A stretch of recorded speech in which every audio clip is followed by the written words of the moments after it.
জন্য যাচ্ছি বাজারে। আরে ভাই, দুঃখ দুঃখ, এই দুঃখ নিয়েই তো পড়ে আছি। এই জন্য তো বলেছে আমার মতো এত সুখী নয় তো কারো জীবন, আমার মতো এত সুখী নয় তো কারো জীবন। এই যে রাস্তাঘাট,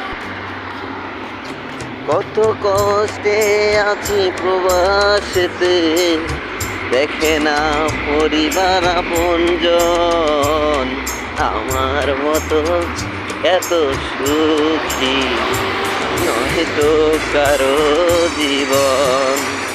এখন আমরা এই যে দুই সাদিক আমরা হাঁটা হাঁটা যাচ্ছি, এই যে আমরা যাচ্ছি হারাতে। হ্যাঁ, তো সবাই ভিডিওটা শেয়ার লাইক করে দেবেন। এই হলো প্রবাস ভাই, আমাদের জীবন। ডিউটি থেকে আসছি, রুমেই ছিলাম এতক্ষণ। না ঠিক আছে, তো সবাই ভালো থাকবেন, সুস্থ থাকবেন। আল্লাহ হাফেজ, আসসালামু আলাইকুম।